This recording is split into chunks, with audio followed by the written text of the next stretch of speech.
जैसा कि आप पिछले वीडियो में देख चुके हैं कि हम लोग ट्यूटोरियल ट्रांसफॉर्मर बनाने जा रहे हैं और उसके ट्यूटोरियल ट्रांसफॉर्मर से स्टेबलाइजर बना रहे हैं। तो यहाँ पर मैंने 2 पार्ट बनाए हैं, अब तीसरी पार्ट की ओर हम लोग चलते हैं। तो तीसरी पार्ट में आपको करना क्या है कि कैसे-कैसे हम लोग अब आगे की ओर काम बढ़ाएँगे, उसे आप देखते चलिएगा। क्योंकि एक स्टेबलाइजर असेंबल करने में लगभग 2 से 3 घंटे लगते हैं और आपको पूरी स्टेबलाइजर बनाने के लिए पूरी जानकारी देना बहुत ज़रूरी है।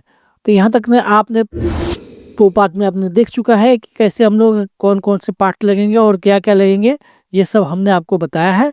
तो अगर आप पुरानी वीडियो देख सकते हैं पिछली वाली, अब हम लोग आगे चलते हैं। तो अब देखिए आगे हम लोग क्या करेंगे, जंपर वार तक कल हम लोग पहुँचे हुए थे, यानी पिछली वीडियो में हम लोग जंपर वार तक पहुँचे थे। अब आगे की क्या प्रक्रिया करनी है, तो सबसे पहले आपको सारे जंपर वायर को बढ़िया से अच्छी तरह से सोल्डरिंग कर लेनी है, क्योंकि स्टेबलाइजर में सोल्डरिंग बहुत इम्पोर्टेंट है।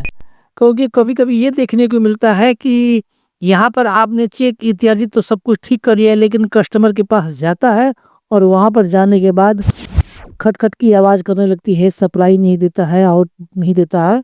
ये सब प्रॉब्लम आने लगती है।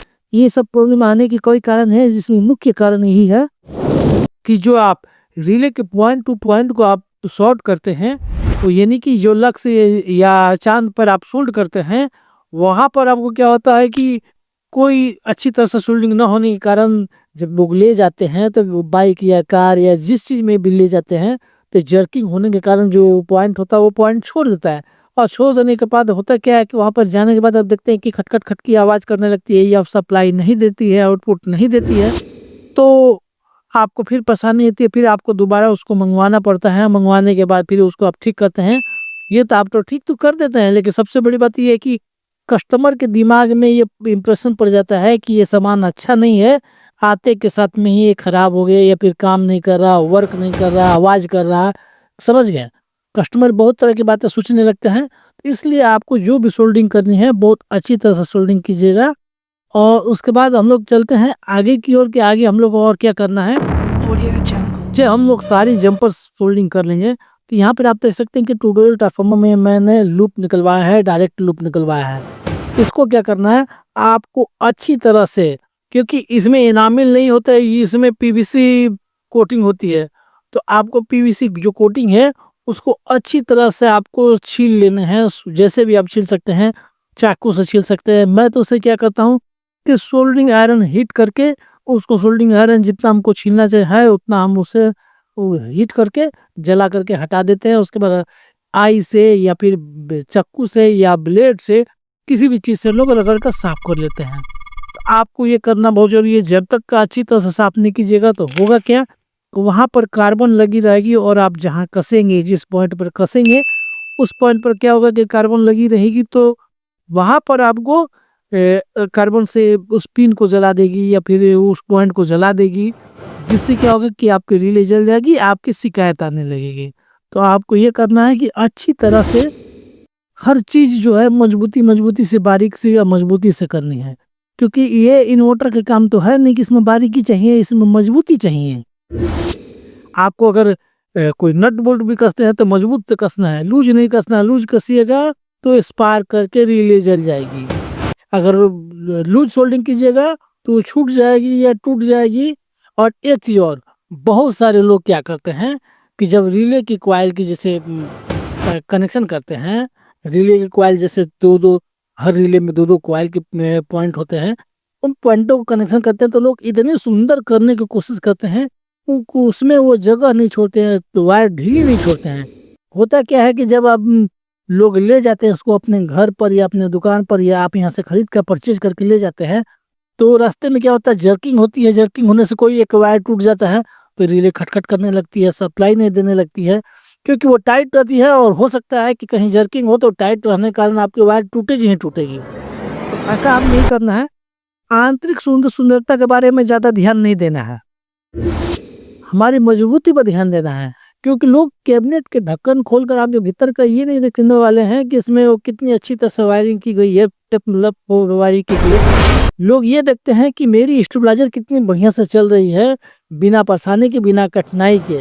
कोई उसे कुछ करना नहीं पड़ा। अगर आपको ढक्कन नहीं खोलने की जरूरत पड़ेगी तो लोग देखेंगे कहाँ से। तो इसलिए आपको जो है थोड़ी एक्स्ट्रा वायर जो अगर कनेक्शन करते हैं तो थोड़ी बड़ी बड़ी वायर रखें, छोटी छोटी नाप कर एकदम नहीं कि अगर थोड़ी सी हिल डुल जाए रिले और घसक जाए तो मालूम पड़े कि आपकी जो रिले से कनेक्शन की है वो है टूट जाएगी।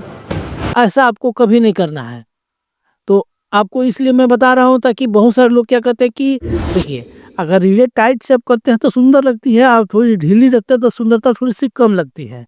लेकिन मैं आपको यही रिकमेंड करूंगा कि आप थोड़ी सी वायर ढीली रखें, क्योंकि अगर भविष्य में अगर आपको भी काम करना पड़ा अथवा सब बड़ा वायर रहेगा तो आपको काट कर छील कर फिर दोबारा दोबारा सोल्डिंग कर सकते हैं। लेकिन अगर नाप कर बरोबर सोल्डिंग किए हैं और किसी कारण से वायर डिस्टर्ब हुआ तो आपको फिर नया वायर लगाना पड़ेगा, फिर नया आपको काम करना पड़ेगा। इससे आपको क्या होगा कि आपकी परेशानी बढ़ेगी।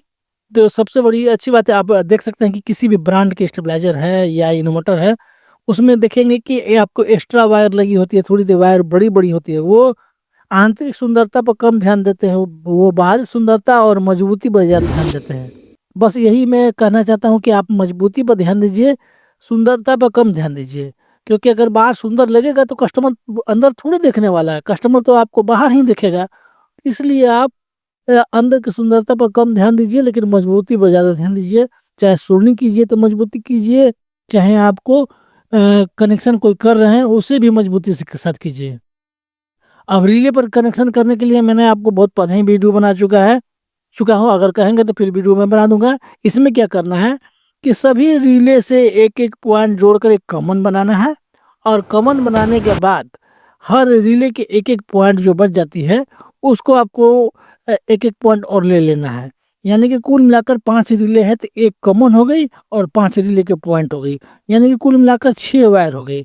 अगर आपके पास 5 कलर का वायर है, आपको 6 कलर चाहिए, तो ऐसा कर सकते हैं कि जैसे मैं करता हूँ, टाइमर और इन सबसे शुरू और सबसे लास्ट दोनों रिले के जो वायर है उसको एक ही कलर का कर देता हूँ, बाकी अलग अलग कर देता हूँ ताकि हमको पहचानने में आसानी हो।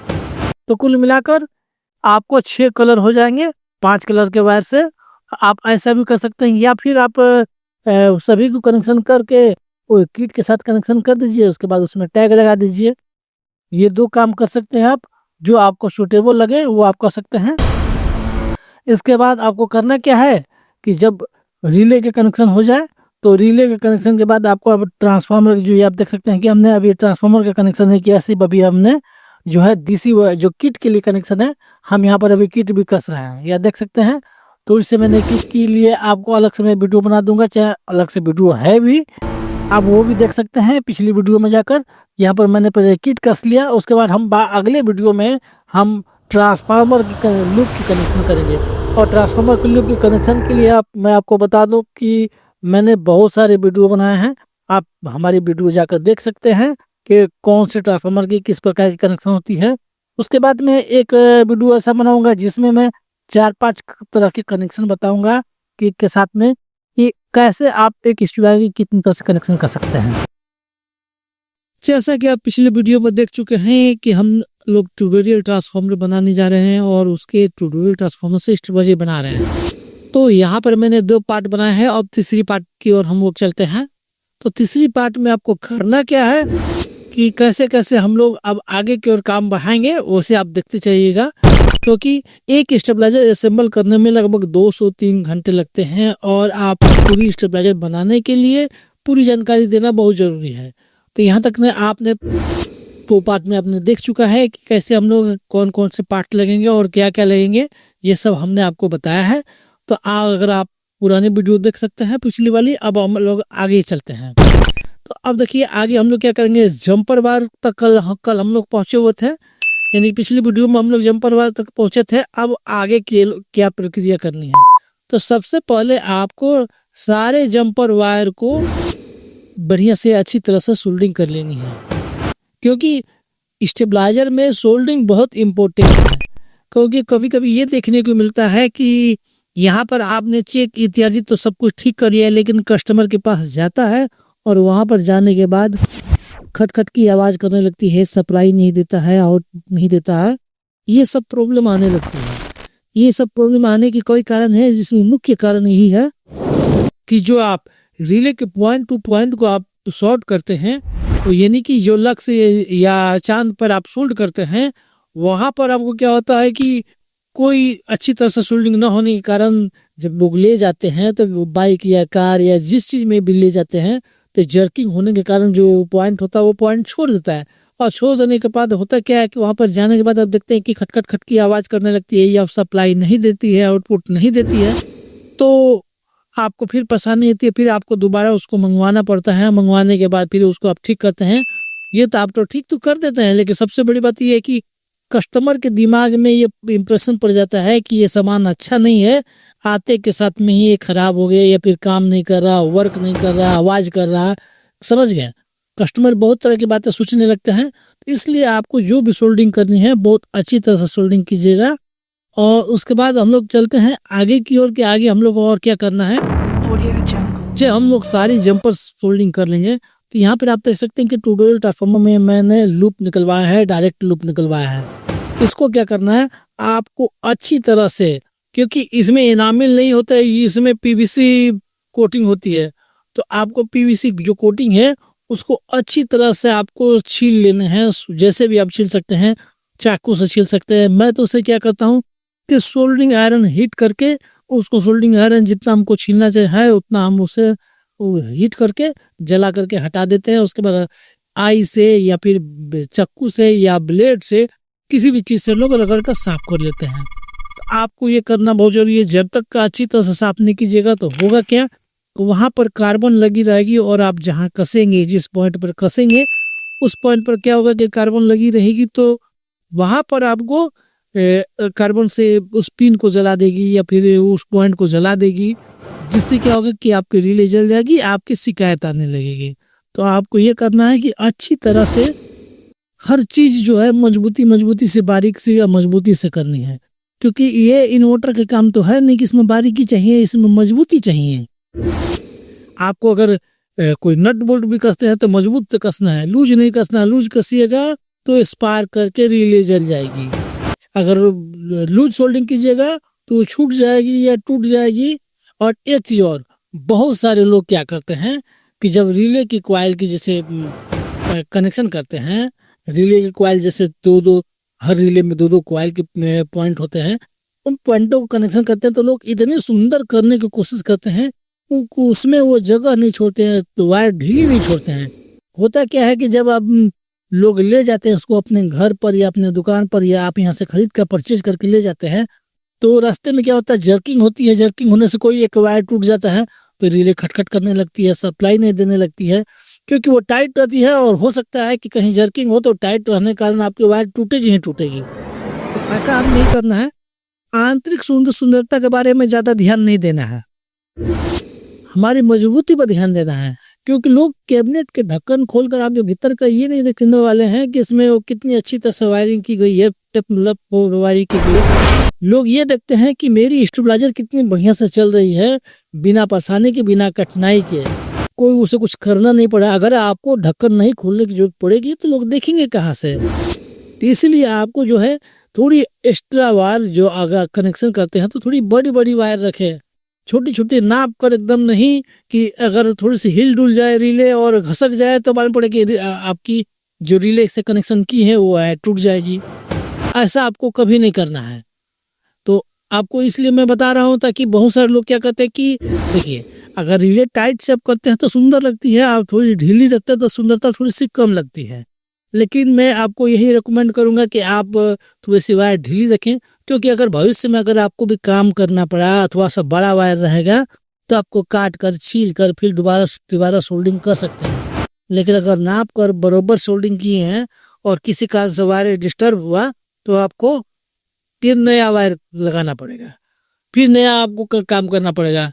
इससे आपको क्या होगा कि आपकी परेशानी बढ़ेगी। तो सबसे बड़ी अच्छी बात है, आप देख सकते हैं कि किसी भी ब्रांड के स्टेबलाइजर है या इन्वर्टर है, उसमें देखेंगे कि ये आपको एक्स्ट्रा वायर लगी होती है, थोड़ी देर वायर बड़ी बड़ी होती है। वो आंतरिक सुंदरता पर कम ध्यान देते हैं, वो बाहरी सुंदरता और मजबूती पर ज्यादा ध्यान देते हैं। बस यही मैं कहना चाहता हूँ कि आप मजबूती पर ध्यान दीजिए, सुंदरता पर कम ध्यान दीजिए। क्योंकि अगर बाहर सुंदर लगेगा तो कस्टमर अंदर थोड़ी देखने वाला है, कस्टमर तो आपको बाहर ही देखेगा। इसलिए आप अंदर की सुंदरता पर कम ध्यान दीजिए, लेकिन मजबूती पर ज्यादा ध्यान दीजिए। चाहे सोल्डरिंग कीजिए तो मजबूती कीजिए, चाहे आपको कनेक्शन कोई कर रहे हैं उसे भी मजबूती के साथ कीजिए। अब रिले पर कनेक्शन करने के लिए मैंने आपको बहुत पहले ही वीडियो बना चुका हूँ, अगर कहेंगे तो फिर वीडियो मैं बना दूंगा। इसमें क्या करना है कि सभी रिले से एक एक पॉइंट जोड़कर एक कॉमन बनाना है, और कॉमन बनाने के बाद हर रिले के एक एक पॉइंट जो बच जाती है उसको आपको एक एक पॉइंट और ले लेना है। यानी कि कुल मिलाकर 5 रिले है तो एक कॉमन हो गई और 5 रिले के पॉइंट हो गई, यानी कि कुल मिलाकर 6 वायर हो गई। अगर आपके पास 5 कलर का वायर है, आपको 6 कलर चाहिए, तो ऐसा कर सकते हैं कि जैसे मैं करता हूँ, टाइमर और इन सबसे शुरू और सबसे लास्ट दोनों रिले के जो वायर है उसको एक ही कलर का कर देता हूँ, बाकी अलग अलग कर देता हूँ ताकि हमको पहचानने में आसानी हो। तो कुल मिलाकर आपको 6 कलर हो जाएंगे 5 कलर के वायर से। आप ऐसा भी कर सकते हैं, या फिर आप सभी को कनेक्शन करके वो किट के साथ कनेक्शन कर दीजिए, उसके बाद उसमें टैग लगा दीजिए। ये 2 काम कर सकते हैं आप, जो आपको सूटेबल लगे वो आप कर सकते हैं। इसके बाद आपको करना क्या है कि जब रिले के कनेक्शन हो जाए तो रिले के कनेक्शन के बाद आपको अब ट्रांसफार्मर, जो ये आप देख सकते हैं कि हमने अभी ट्रांसफार्मर का कनेक्शन नहीं किया, सिर्फ अभी हमने जो है डीसी जो किट के लिए कनेक्शन है, हम यहाँ पर अभी किट भी कस रहे हैं, यह देख सकते हैं। तो इससे मैंने किट के लिए आपको अलग से मैं वीडियो बना दूंगा, चाहे अलग से वीडियो है भी, आप वो भी देख सकते हैं पिछली वीडियो में जाकर। यहाँ पर मैंने पहले किट कस लिया, उसके बाद हम अगले वीडियो में हम ट्रांसफार्मर की लूप की कनेक्शन करेंगे। और ट्रांसफार्मर के लूप के कनेक्शन के लिए मैं आपको बता दूं कि मैंने बहुत सारे वीडियो बनाए हैं, आप हमारी वीडियो जाकर देख सकते हैं कि कौन से ट्रांसफार्मर की किस प्रकार की कनेक्शन होती है। उसके बाद में एक वीडियो ऐसा बनाऊंगा जिसमें मैं 4-5 तरह के कनेक्शन बताऊंगा किट के साथ में, कि कैसे आप एक स्टूडियो की कितनी तरह से कनेक्शन कर सकते हैं।